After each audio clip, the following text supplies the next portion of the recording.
Happy Saturday, and welcome to the Ramash Satsang Weekend Workshop, where you'll learn a modern Satsang technique for obtaining peace, light, and love in your life. My name is Eddie. I've been practicing Satsang for 14 years. During that time, my life has become more peaceful. I hope that it will do the same for you. Today, I will be introducing the facilitator for today's event, but first, I'd like to give a brief introduction to this weekend workshop. If you'll direct your attention towards your screen, you'll see the first element is Satsang. Satsang is a scientific method whereby we may obtain peace, light, and love in our life. It requires no physical skill, spiritual accomplishment, or meditation experience to begin its practice. Satsang consists of two words, Sat and Sang.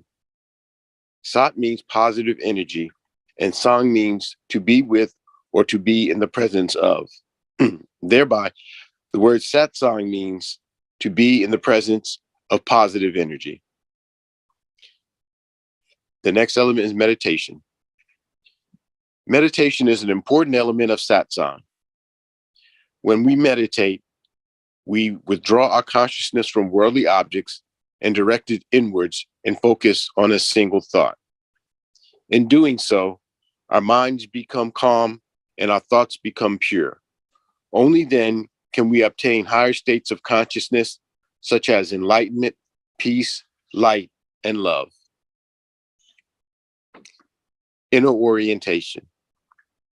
There are two types of Satsang, outer Satsang and inner Satsang. An example of outer Satsang would be chanting or attending pilgrimages.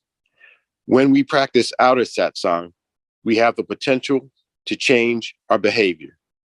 But only through the practice of inner Satsang can we obtain higher states of consciousness, such as enlightenment, peace, light, and love. The Satsang that you will learn today is an inner Satsang, where we meditate in silence. Group sessions. These weekend workshops are structured for group participation. When we meditate as a group, our focus becomes improved and our progress along the spiritual path is expedited. By regularly attending these weekend workshops, the benefits of group participation are amplified. Joy and inner happiness. All beings wish to experience joy. Joy is the eternal longing of the soul. But only through the practice of inner Satsang can we obtain states of joy. Each time we practice Satsang, our happiness is increased, ultimately culminating in a state of joy, which we experience 24 hours a day, 7 days a week. Agenda. The agenda for today consists of 3 sessions: the informative session, the practice session, and the interactive session. During the informative session, a lecture will be given about a Satsang topic, the founder, or some relevant spiritual topic. During the practice session, you'll receive instruction on how to meditate, followed by a period of practice. During the interactive session, you'll have the opportunity to ask questions, or there'll be a panel discussion. And now, I'd like to introduce the facilitator for today's event. He has over 40 years of Satsang experience. He's the grandson of Guru Maharaj, the founder of Ashram Satsang. He was born into a Satsang family where he experienced his family members obtain enlightenment and lead lives of peace, light, and love. Upon arriving to the United States, both he and his wife continued conducting Satsang for Satsangees. During his time here, he began to hold Satsang in English and led efforts to translate Hindi literature into English. He currently travels throughout the United States and India conducting Satsang while maintaining his duties as a husband, a father, and an IT executive. Today, he will teach us a rare and ancient form of Satsang as taught by Guru Maharaj. Please join me in welcoming Mr. Sanjeev Kumarji.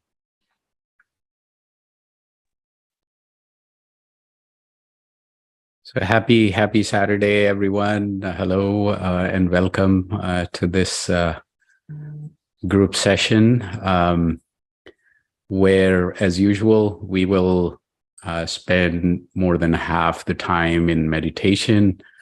But before that, today is my father's birthday. So I am playing the video that we played last week again. Because you know I think that gives an example of how he used to explain some of the concepts in satsang. So, and after that, I will take another example after the video is played.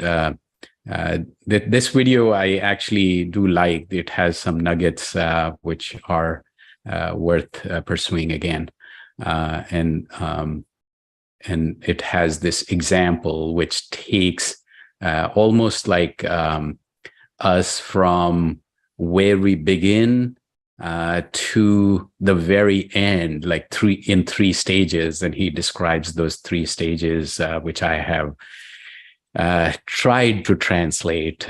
Not everything gets translated well, but so please watch the video. I think it's less than 10 minutes, and then we'll talk about one more example that he used to give, and then get into meditation.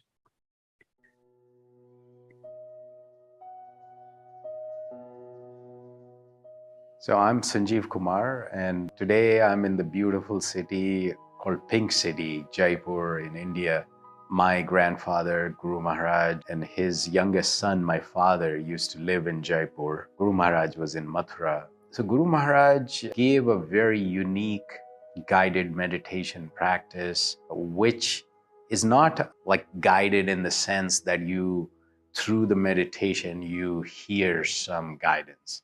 His approach was provide the guidance prior to the meditation session. All sessions have that guidance before. I think it is because our minds just continue to play games. So have to be instructed before any meditative session because it just doesn't come naturally to us. We were talking about energy, transcendental energy. Satsang is nothing but being with positive energy. And that positive energy can do wonders. It uplifts you, refreshes you, restores you, transforms you. Satsang can be a very transformative experience. And how you manifest that energy, how consistent you are in that practice, how much receiving power, storage power capability that you basically inculcate within you matters. But then a lot of people say that, I come to satsang, which is the group session, and I feel great. I feel energized, I feel the calmness, and I feel energized, I feel a glimpse of peace and joy. But then when I go back to work or go back home, it doesn't last. I find myself back to square one.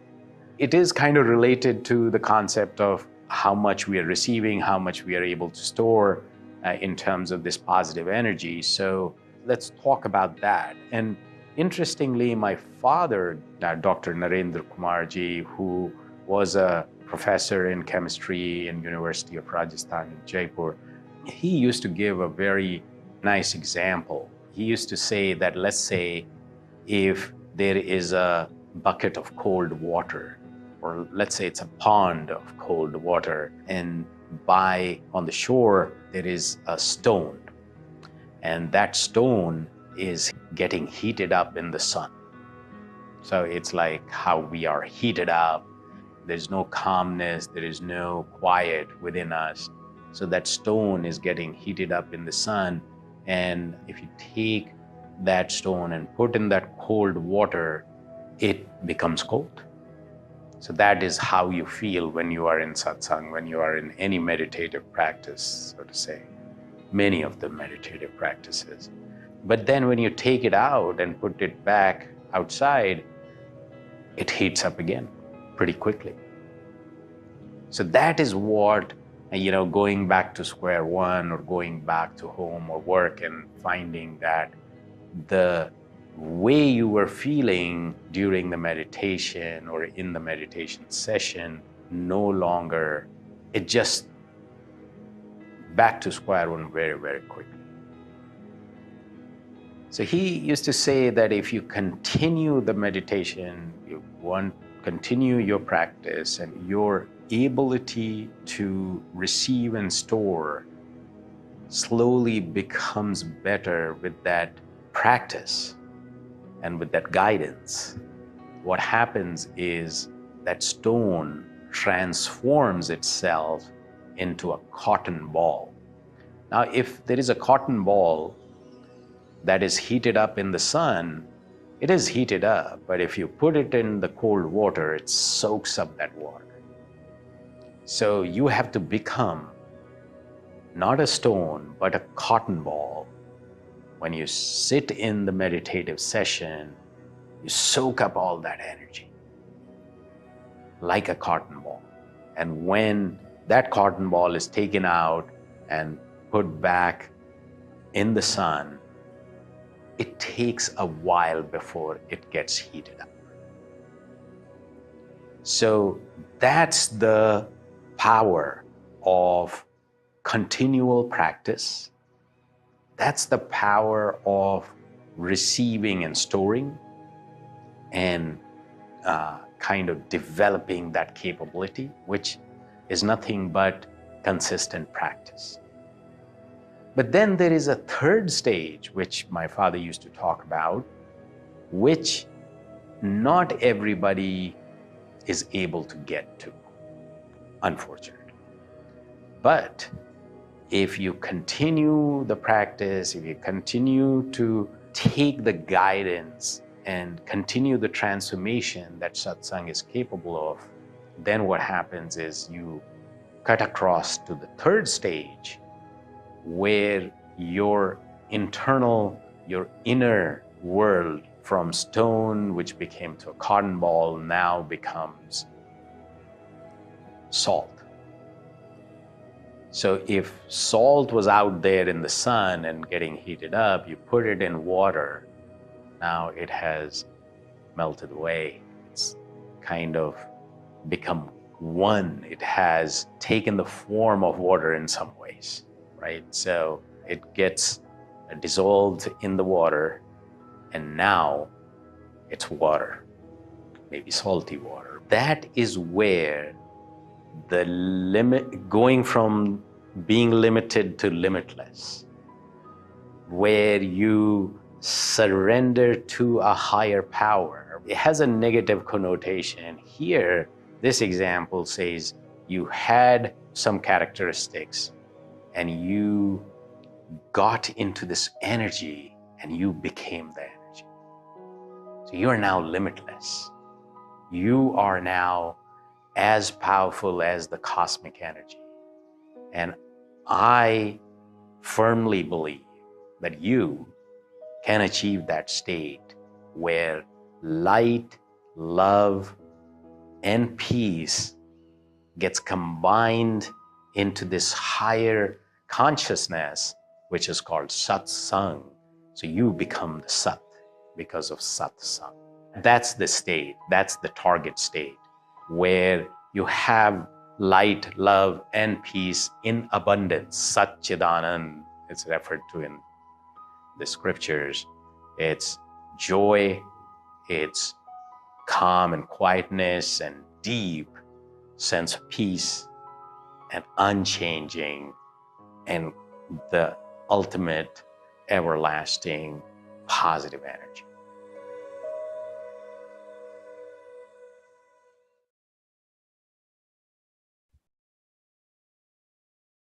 So, as I was saying, my father's birthday today, so I thought I'll play this video again. And usually I do not like my own videos, but this one, just the content is fascinating, even to me, because this journey is such a transformation. It doesn't talk about the slipping and sliding that happens in the middle and the challenges that we have in everyday life, but it does provide those three stages where each one is very distinct. And, if you practice meditation for a little bit, I think the first two you will be able to see very, very quickly. The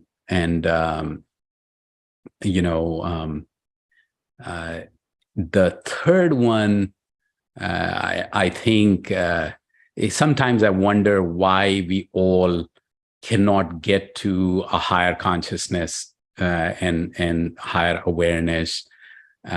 Why is it so difficult? One of the drivers or motivations for me to be sharing this with you is just that what I realized, I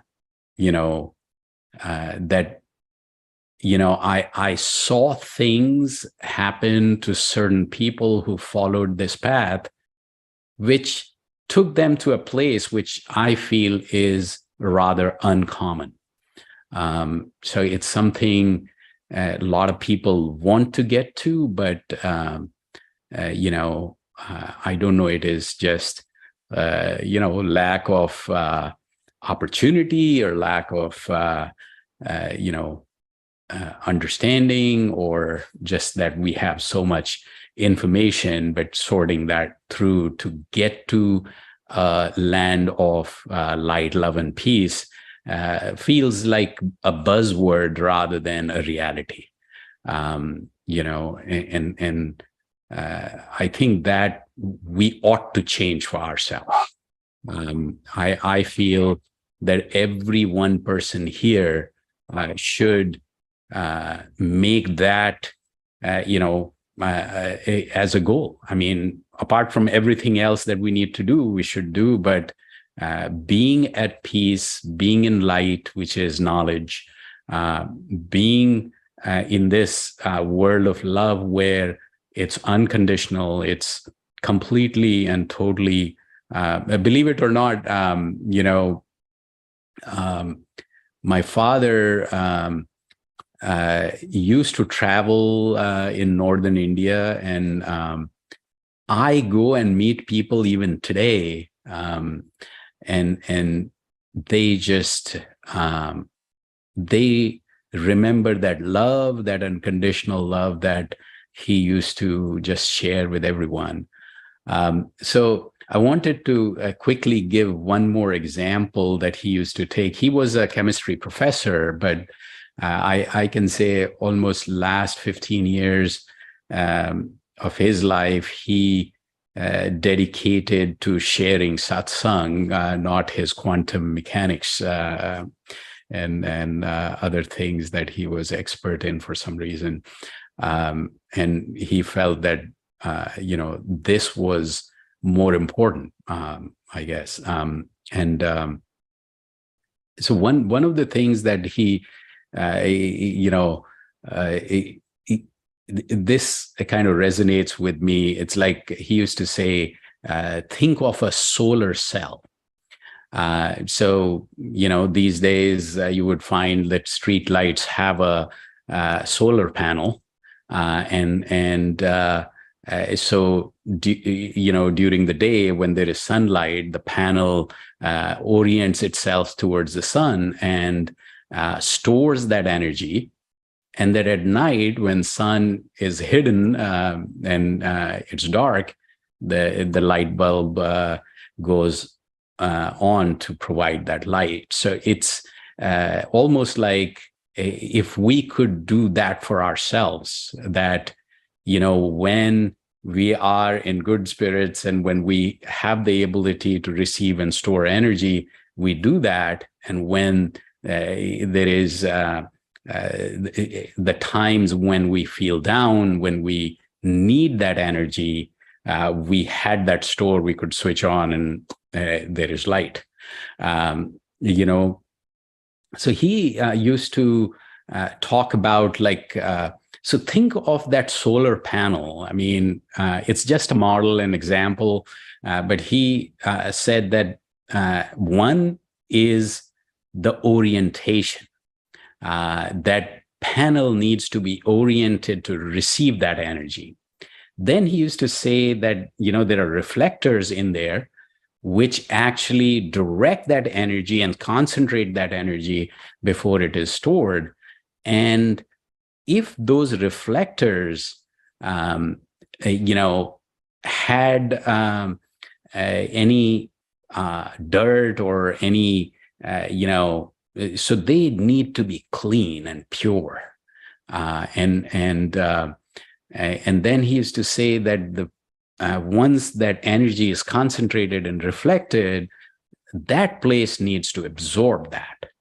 So think of like the orientation, which is also can be called like connection. It's like a subtle connection to the source of energy. And then reflection, which, people talk about guru in very different contexts, but he said that it's, somebody who can reflect well, the energy that's coming to the person, and he shares that without any, impurity, which will, make this reflection of that energy lesser and diminish that. So the more pure the reflector is, the more, if it is absolutely clean, 100% of the energy would be reflected to where it needs to be stored. And then where it needs to be stored, the absorption power comes into the picture. So fascinating. He would talk and give various examples around this, so anyway, so let's basically orient ourselves, connect to this energy, and try to see if we can become that cotton ball, right? A sponge of that energy. Think, I was actually this morning, I was thinking, when I was thinking about this example, is like, we need to become a sponge, but a sponge of positive energy. And it's like, we are surrounded by so much negative energy, typically. How do we do that? And, these fictitious characters. So, unicorn, for example, is a concept that we came up with.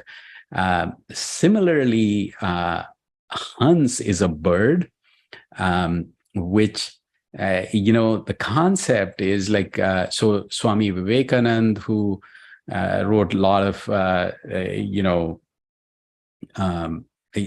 basically he was another yogi who traveled to US and did some lectures in there on the internet and all that. But his guru was Ram Krishna Paramhans.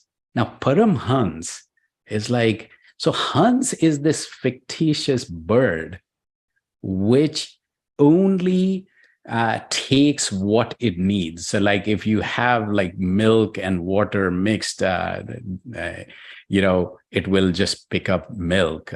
So basically the ability to pick what it needs. So that's how, and he was Paramhans, his basically his ability to just pick what he needs was at the highest of the highest level. So that's how we need to be. We need to just be laser focused on identifying, connecting, absorbing this positive energy. And I'm glad to say that, I was fortunate to, be part of this family, which not only did it for themselves, but shared this with anyone and everyone who came in contact with them. So let's practice that now. So basically the idea is that you imagine or try to manifest this transcendental energy, and don't think it's far away. It's like right here, right now with you. And it's in form of light. That light is actually entering your heart, distributing throughout your body, and you're becoming one with this light. And as simple as that. You don't have to do anything, it's a very simple, but ultimately powerful. It's just amazingly powerful tool to do, all the things that we just heard in the video. And after that, it's like it provides you this ability to be laser focused on making yourself a sponge of positive energy. So again, a few things that are important. One, that you need to be still during the meditation. So what do you need to do is just sit on the floor or on a chair or however, but be relaxed. So relaxed posture is important. The posture should be such that you don't move for the next 20, 30 minutes. That's very, very important part of the meditation, because every time your body moves, your mind moves with it. We're trying to concentrate the mind to manifest this transcendental energy. And eyes lightly closed for the same reason. The sensory input distracts our mind. So eyes lightly closed, relaxed posture.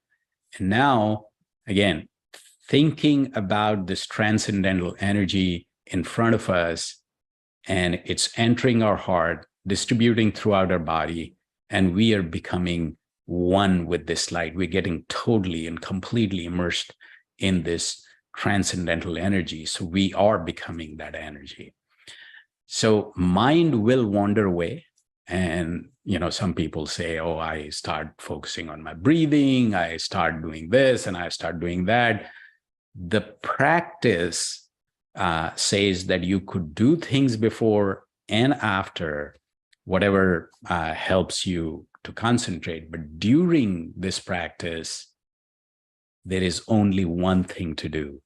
And that one thing is to manifest this transcendental energy in form of light that's in front of you, right here with you. And it's entering your heart, distributing throughout your body, and you are getting totally and completely immersed in this light. So every time you realize your mind has wandered away, bring it back to this. So we will transition into this with music, then we'll have silence, and then back transition out with music, and then we'll discuss some of these concepts together. Let's start now.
All right.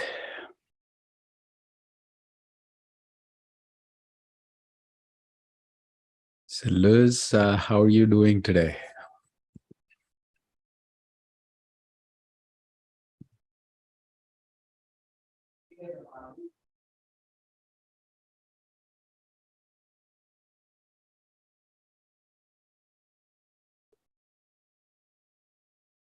Oh, there we go. Oh, yeah. Sorry, I had trouble unmuting. Happy Saturday, everyone. As always, so happy to share this meditation with you all. You know, always make the Saturday much better. And it's I of course can always meditate on my own, but there is something very special to do it with you all. I guess that's the satsang. But I am well, thank you. I have a friend visiting me actually. Oh, And so, yes, a good friend of mine, 20 plus years, or about 20 years, and he does not meditate. So I had him meditate. He's escaped somewhere so that he doesn't have to talk. And I will admit, I will reveal I have another friend on here. I won't say who it is.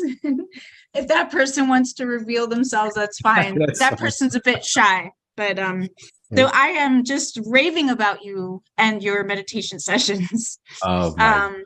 But yes, it was good. And continuing the conversation from Yeah, last week, and so that's Sarah and Sarah. So I was looking at the names, and when I first started, like way back in Virginia, I started a session in public libraries, and it was Betty and Betty.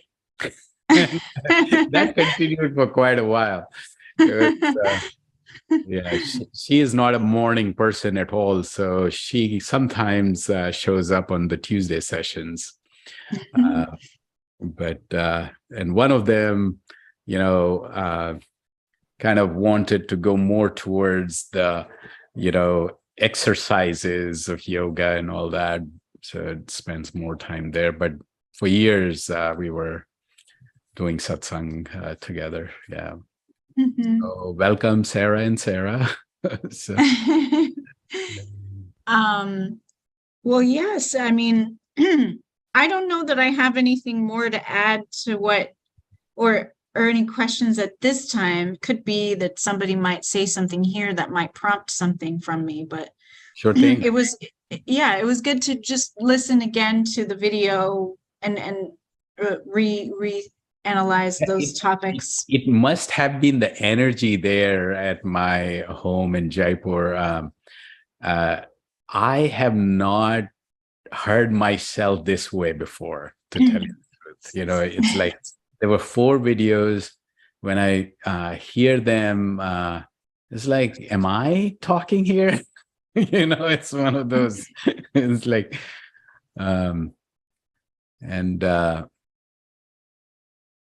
yeah.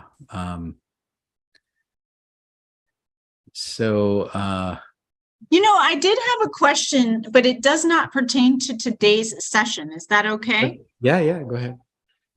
It's a question that was raised several weeks ago, but I was probably in transit, but I still listen even when I'm doing something. And it had to do with eating after the meditation, and that there are certain foods that would be better to eat. I mean, something like that. Do you recall that? And Yes. you had, like, I thought that was like, at first blush, I sort of was like, oh, that's a consideration. But then when you started talking about it, it seems to be some common knowledge of some sort that people consider about what to eat or energy putting into your body after, and it matters.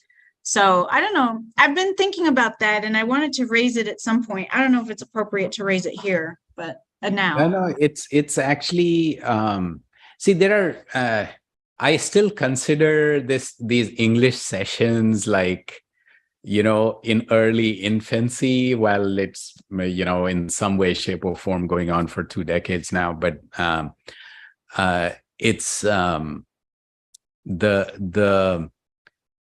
the food aspect and service aspect. So, when I started talking about satsang as a meditation system, one of my uncles said, "You are selling it short." And initially, I didn't get what he was saying.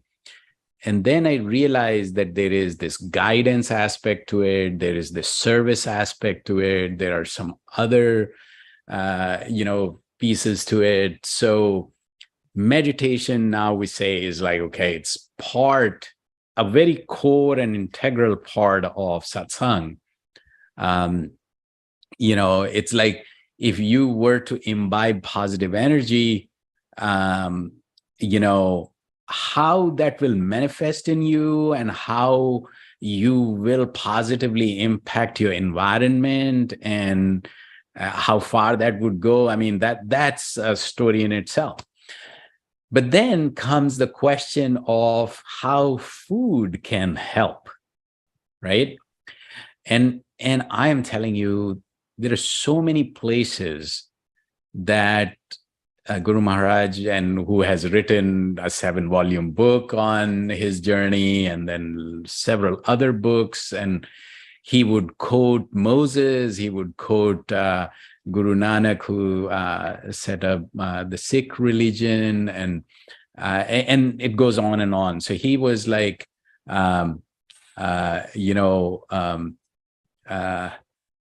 okay, so I'll pause here. I'll come back. So Sarah, Sheikh,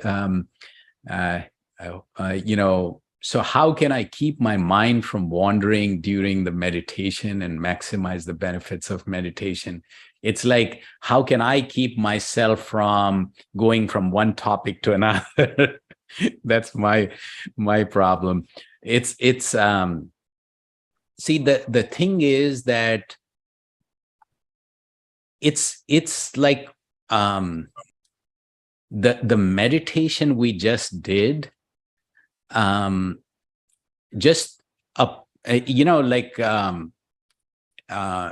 almost like the more you practice, the more, and I'm just being honest, it's my personal experience has been, the more you come to group sessions,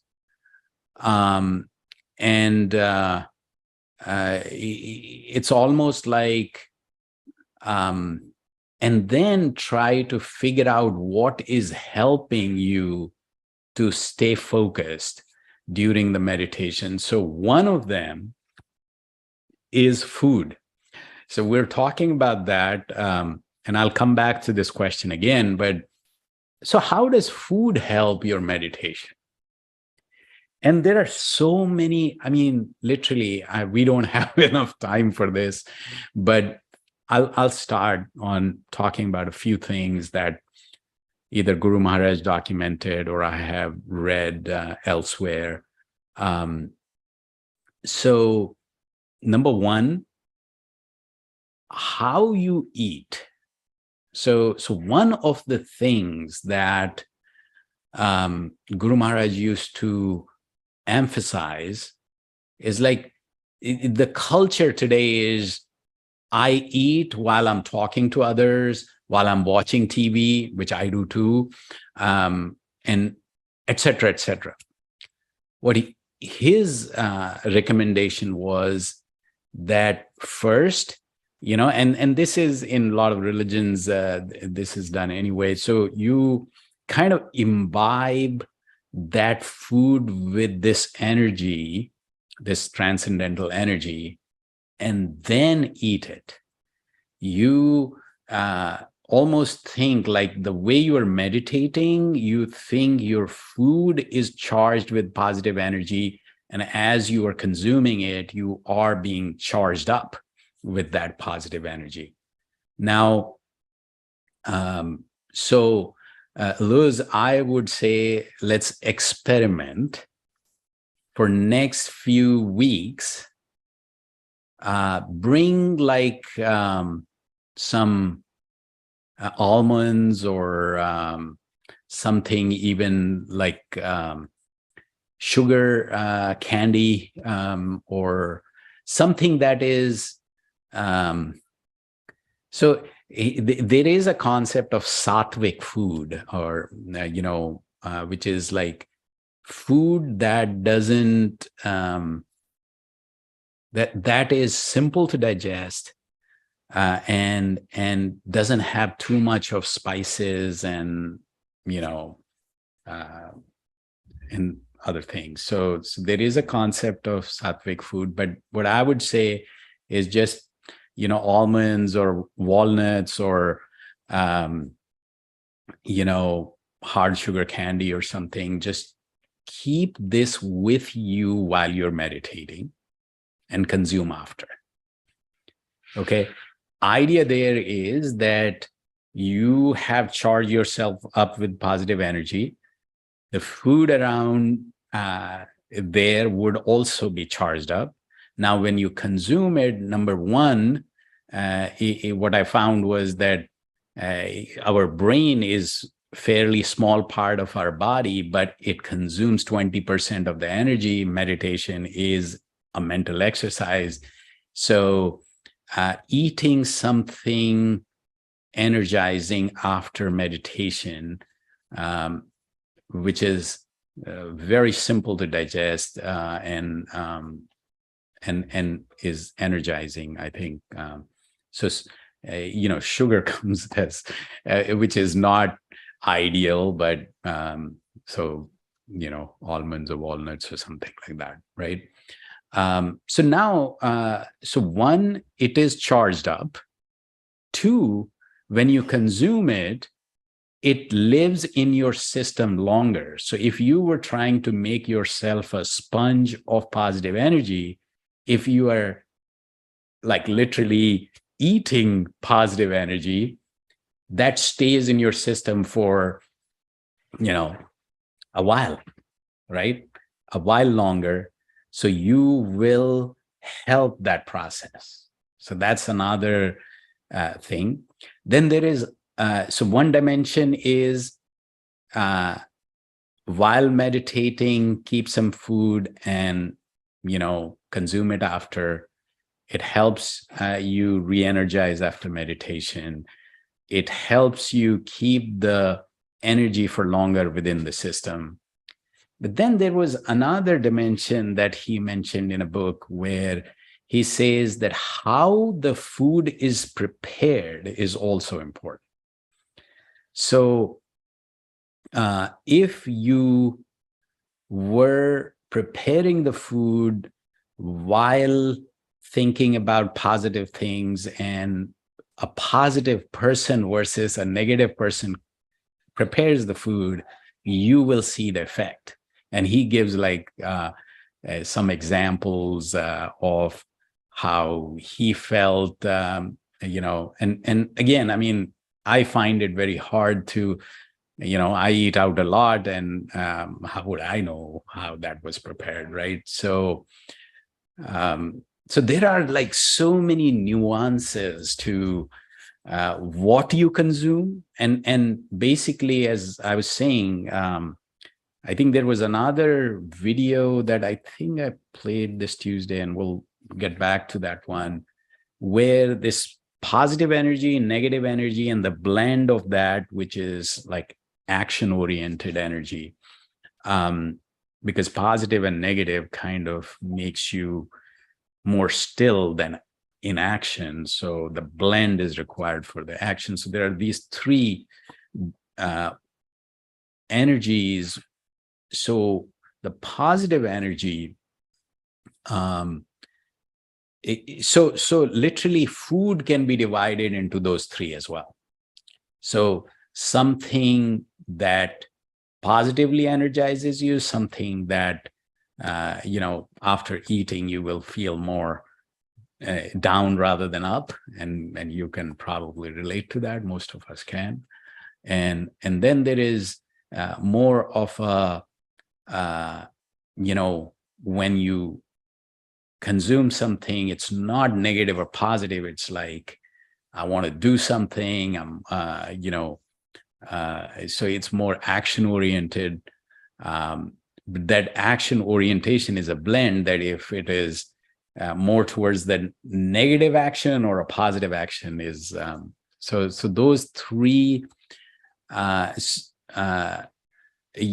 categories of food are actually documented in some of the Indian scriptures. And just like when you eat salad without meat, so it's like fruit, vegetables, and there is something else. Those are part of that first category of. So I'm not going there because we have to. So far as we continue the positive journey, some tweaks this way and some tweaks that way.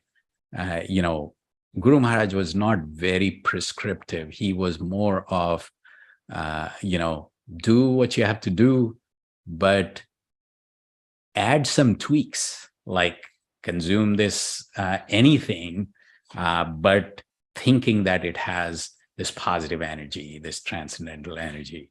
So I hope that helps. It does. And I didn't want to eclipse Sarah's important question too, but I really appreciated you going through that. And I know that part of that was to answer part of her question. But she asks a really great question. My mind wanders a lot too. Sometimes I think it depends on how much sleep I've gotten or whether, I've gotten enough exercise. Sometimes the time of day that I meditate affects my wandering, but I'll let you speak more to that. But it's a great question. I often have that myself. So I found a letter written in 1927 on this subject by my grandfather's guru. And he talked a little bit about that. But before I go there, my sincere and,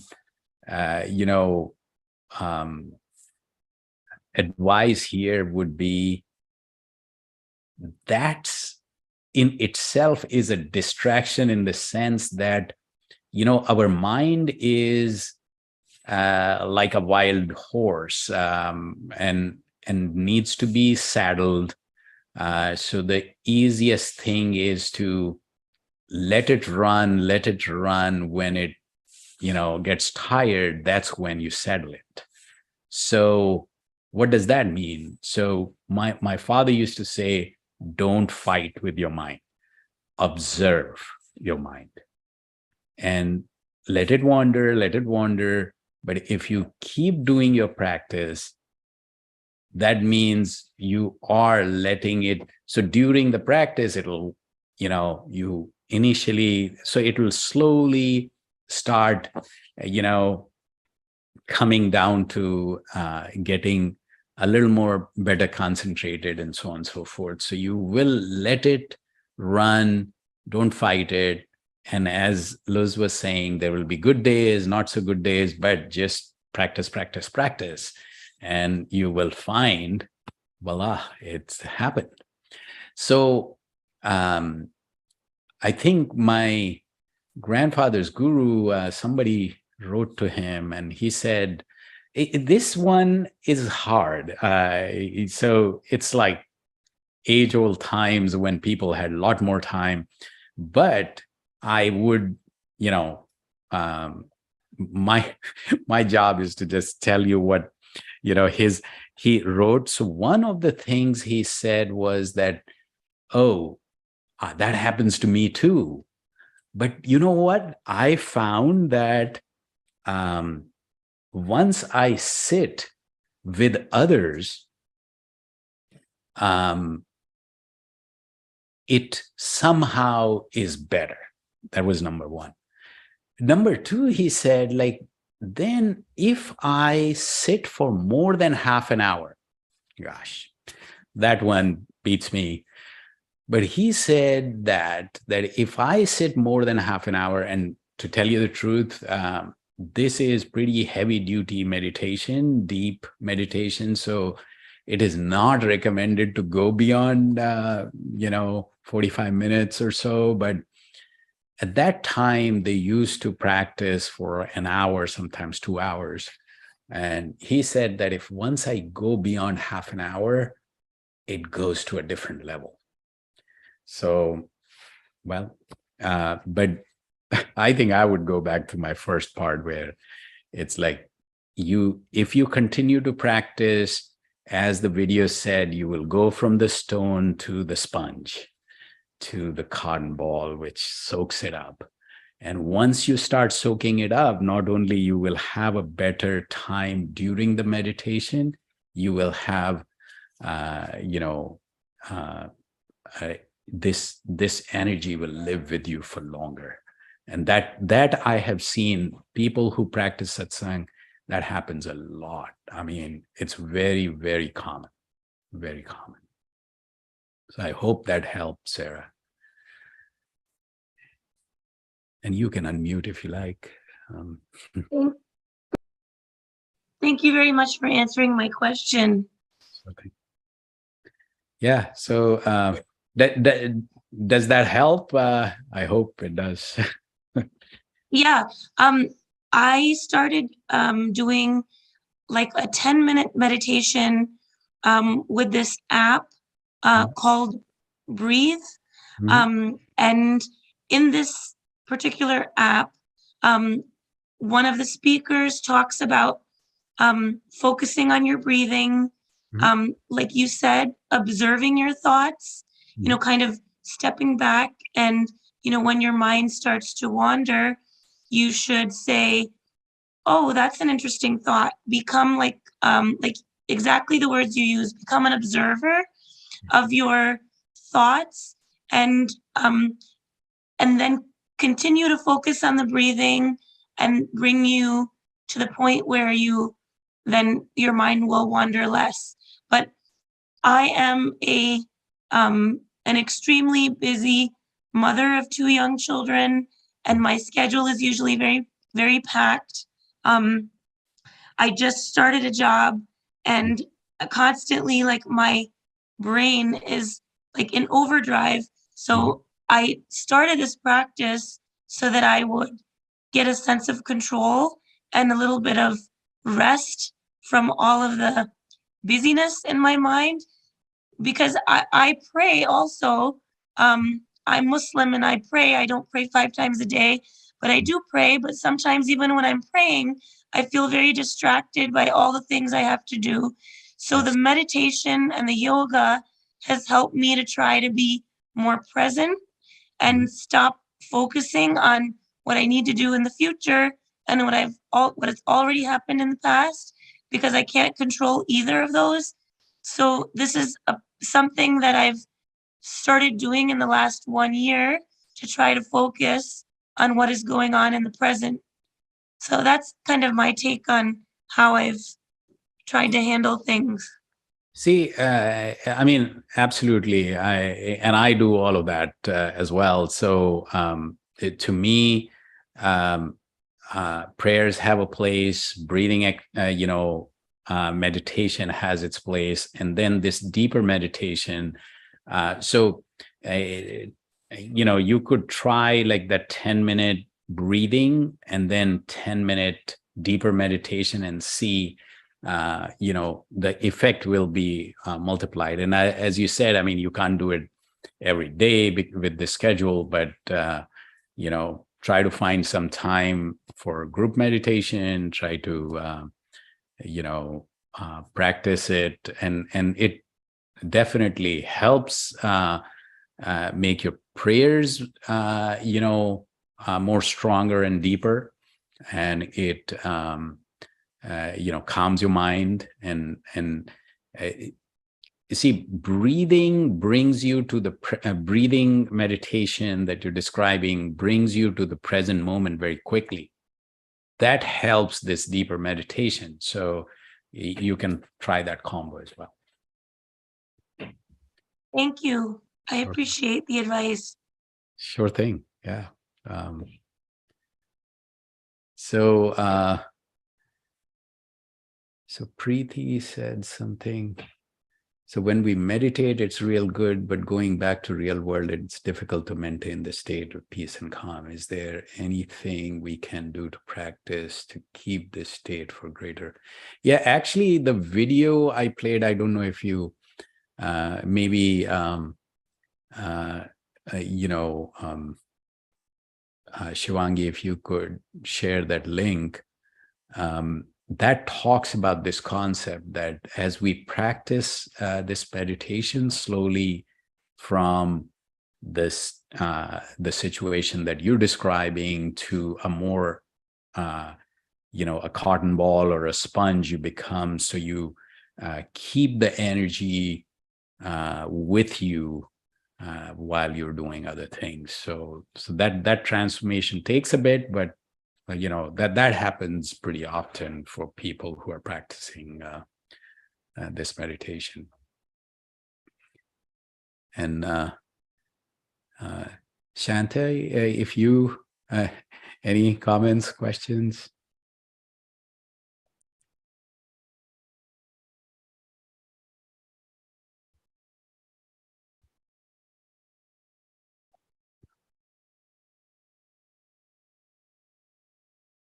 And welcome, Sarah, to the group, to the family, and Sarah. And yeah, any wrap-up thoughts, Eddie, before, or Arvindji? Yeah, it was a good discussion today, and there were a lot of points that were mentioned, and I would just summarize some of those points. The goal here is, as was said, is to attain that high state of consciousness, which we associate with joy, or Satchit Nanan, right? And we were given a method for doing that. And the metaphor that was given was we have to transform ourselves from rocks into cotton.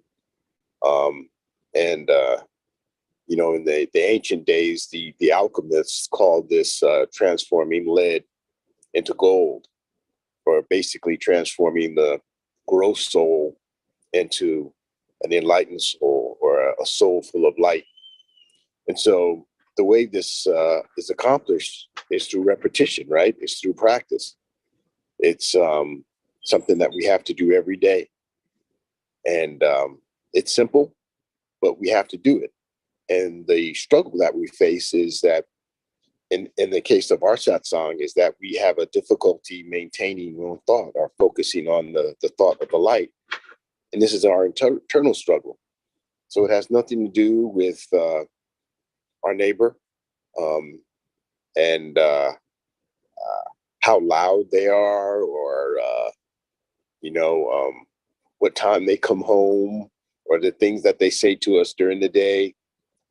These things have no consequence or no effect on our ability to attain that higher state, right?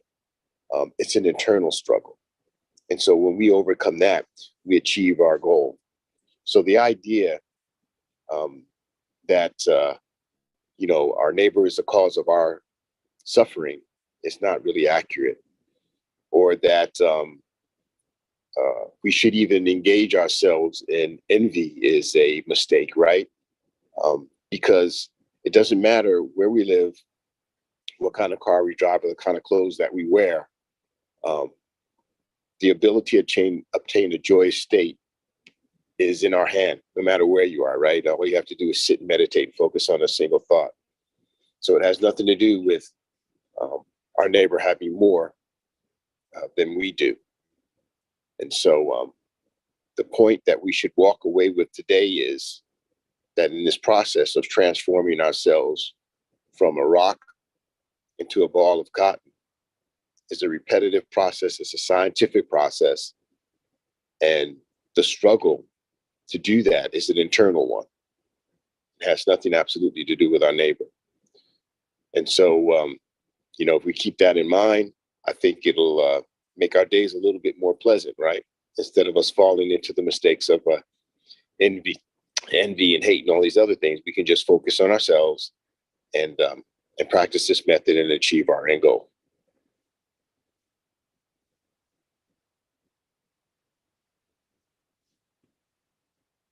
Awesome. Thank you. Thank you, Eddie. And thanks, everyone. Happy Saturday to everyone. And we'll see you soon. Namaskar, Arvindji.